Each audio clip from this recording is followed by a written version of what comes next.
अस्सलाम वालेकुम। आज मैं आपके साथ शेयर करूंगी बकरीद स्पेशल सिजलिंग मटन गोला कबाब की रेसिपी, जो एकदम परफेक्ट रेसिपी है दावत के लिए। बहुत ही इजी है और खाने में बहुत डिलीशियस है, बनाने में एकदम इजी, खाने में एकदम टेस्टी। तो इस रेसिपी को बकरीद पर ज़रूर ट्राई कीजिएगा और जब भी आप ट्राई करें तो मुझे कमेंट्स कर ज़रूर बताइएगा और रेसिपी को फुल वॉच कीजिएगा। इससे आपको पता लगेगा कि किस तरह से हमने ये रेसिपी बनाई। तो सबसे पहले हमें यहाँ पर एक मिक्सी जार चाहिए। आपके पास चॉपर है तो वो ले लें। अब इसमें ऐड करना है हमें 10 से 12 लहसुन की कलियां और अब ऐड करना है हमें 1 इंच का अदरक का टुकड़ा, जिसको हमने छील कर कट कर लिया है। 4 हरी मिर्च ऐड कर देना है। 1 मीडियम साइज का प्याज, जिसको हमने 4 पीसेस में कट कर लिया है, ये ऐड कर देना है। अब इसको हम कवर कर थोड़ा सा पल्स करेंगे, मतलब इसको एकदम मिक्सी की तरह चलाना नहीं है। हल्का सा बंद कीजिए, खोलिए, बंद कीजिए, खोलिए। इस तरह से 2 से 3 बार करेंगे तो ये देखिए दरदरा सा पेस्ट बन जाएगा। अगर हम एकदम तेज मिक्सी चलाएंगे तो ये बहुत पतला सा पेस्ट हो जाएगा। अब इसमें ऐड करेंगे हम 2 टेबल स्पून वनस्पति घी। अगर आपका जो मिन्स है, मतलब कीमा है, वो अगर फैट के साथ है तो मत लीजिएगा। अगर रूखा है, बिना फैट के साथ है तो ज़रूर लीजिएगा। तो इसको भी हमने डालकर देखिए हमने थोड़ा सा 2 से 3 बार पल्स कर लिया है। ये देख सकते हैं अच्छे से ये मिक्सचर रेडी हो चुका है। अब इसमें हम मसाले ऐड करेंगे। तो 1 टीस्पून लाल मिर्च पाउडर, 1 टीस्पून कुटा हुआ धनिया,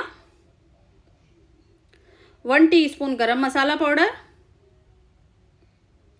1 टीस्पून जीरा पाउडर। अब इनको डालकर भी हमें मिक्स करना है, मतलब पल्स करना है। थोड़ा थोड़ा मिक्सी चलाइए, बंद कीजिए, 2 से 3 बार कर लीजिएगा। ये देखिए यहाँ पर हमारा ये पेस्ट रेडी हो चुका है, मसाला। अब इसमें ऐड करेंगे हम कीमा। तो कीमा हमने 500 ग्राम लिया है, 500 ग्राम। पहले हमने इसको अच्छे से धो लिया था, फिर इसका पानी निकाल दिया सारा। किसी कपड़े में, स्ट्रेनर में डालकर रख दीजिए, फिर हाथों से निचोड़ लीजिएगा और फिर इसको पीसिएगा। अगर आप चॉपर में कर रहे हैं तो हैंड टू हैंड पीस लीजिएगा। यहाँ पर मैंने पहले ही कीमा पीस लिया था, तो यहाँ पर कीमा रेडी है। पीसकर एकदम बारीक सा फाइन कीमा होने चाहिए। अब जो मसाला हमने बनाया था उसमें इसको मिक्स करेंगे। इससे पहले हम इसमें 1 टीस्पून काली मिर्च का पाउडर ऐड करेंगे। आप पहले भी कर सकते हैं इसमें काली मिर्च का पाउडर ऐड। अब यहाँ पर कीमा भी इसमें मिक्स करेंगे और थोड़ा सा इसको कवर कर मिक्स कर लेंगे, मतलब मिक्सी चला लेंगे ताकि मसाले इसमें थोड़े से मिक्स हो जाएं। और चॉपर में बना रहे हैं तो हैंड टू हैंड सभी चीज़ें मिक्स करिए, आपका कीमा रेडी हो जाएगा। तो देखिए यहाँ पर हमने एक बोल में निकाल लिया है कीमा। अब इसमें ऐड करेंगे 1/4 टीस्पून मीठा सोडा। इससे हमारे जो कबाब हैं एकदम सॉफ्ट, मॉइस्ट और जूसी बनकर तैयार होंगे, बिल्कुल भी हार्ड नहीं होंगे। तो देखिए 1 टेबल स्पून यहाँ पर हम कॉर्नस्टार्च यानी अरारोट पाउडर ऐड कर लेंगे, जो हम सूप में मिक्स करते हैं। और 1 टीस्पून नमक ऐड करेंगे। नमक की क्वांटिटी एकदम परफेक्ट है, 500 ग्राम कीमे में 1 टीस्पून नमक। अब अच्छे से इसको मिक्स करना है, क्योंकि हम जितना अच्छा इसको मिक्स करेंगे उतने ही अच्छे हमारे कबाब बनेंगे और बिल्कुल भी टूटेंगे नहीं। तो देखिए हमने यहाँ पर 10 मिनट अच्छे से इसको मिक्स करा है।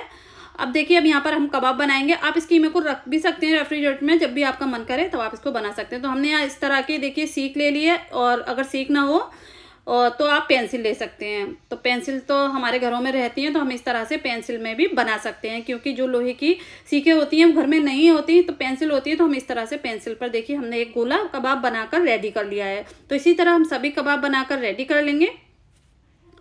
ये देख सकते हैं हमने यहाँ पर सभी गोला कबाब बनाकर रेडी कर लिए हैं। अब इनको हम फ्राई करेंगे। तो इससे पहले यहाँ पर हम सिजलर रेडी कर लेंगे। तो देखिए हमने ये सिजलर लिया है। तो आप इसको अगर बाय करना चाहते हैं, खरीदना चाहते हैं, तो लिंक आपको डिस्क्रिप्शन बॉक्स में मिल जाएगा। तो लिंक के थ्रू जाइए और इसको परचेस कर लीजिए अगर आपको चाहिए तो देखिए इसको हम गर्म करने के लिए रख देंगे हाई टू मीडियम फ्लेम पर। तब तक हम यहाँ पर कबाब फ्राई करेंगे। एक तरफ हमारा सिजलर रेडी हो रहा है, गर्म हो रहा है, दूसरी साइड हम यहाँ पर कबाब फ्राई करेंगे। तो हमने कबाबों को शैलो फ्राई करना है, तो इसमें ऑयल ऐड कर लिया था। ऑयल एकदम गर्म हो चुका था। बहुत ज़्यादा गर्म ऑयल में कबाब ऐड मत कीजिएगा, वरना कबाब जल जाएंगे, बाहर से अंदर से कच्चे रह जाएंगे। तो मीडियम टू हॉट ऑयल पर हम करेंगे इसको और दोनों साइड से अच्छे से इसको फ्राई कर लेंगे। 2 मिनट दूसरी साइड से, 2 मिनट दूसरी साइड से, तो दोनों साइड से 5 मिनट आराम से लग जाएंगे इनको फ्राई करने में। तो यहाँ पर देखिए कबाब हमारे अच्छे से फ्राई हो चुके हैं। अब यहाँ पर हम इसको सिजलर पर सर्व करेंगे। तो देखिए सिजलर हमारा बहुत गर्म है और इसमें 1 टेबल स्पून ऑयल ऐड कर देना है, और जो हमने प्याज कट कर रखा हुआ था वो ऐड कर देना है। और इसमें हम कबाब ऐड करेंगे। तो जो पैन में ऑयल है उसको थोड़ा कम कर लीजिएगा, फिर इसमें कबाब ऐड कीजिएगा, क्योंकि सारा ऑयल फिर सिजलर के ऊपर आ जाएगा। तो यहाँ पर देखिए हमारे सिजलिंग कबाब बनकर रेडी हो चुके हैं। तो चलिए इसको सर्व करते हैं। यहाँ पर मैं आपको तोड़कर दिखाती हूँ कि किस तरह से ये बने हैं अंदर से। तो देख सकते हैं आप एकदम सॉफ्ट बने हैं कबाब अंदर से और बाहर एकदम जूसी मॉइस्ट और बाहर से एकदम क्रिस्पी से हल्के से। बहुत ही अच्छा कलर आया है। तो आप इस रेसिपी को बकरा ईद पर ज़रूर ट्राई कीजिएगा। बहुत टेस्टी रेसिपी है और बहुत इजी रेसिपी है। घर में रखे इंग्रेडिएंट से ये बनकर तैयार हो जाएगी। तो उम्मीद करती हूँ आज की मेरी ये रेसिपी आपको पसंद आई होगी। रेसिपी पसंद आई हो प्लीज़ चैनल को सब्सक्राइब करें, वीडियो को लाइक करें। इंशाल्लाह नई रेसिपी के साथ फिर हाजिर होंगी। अल्लाह हाफिज़।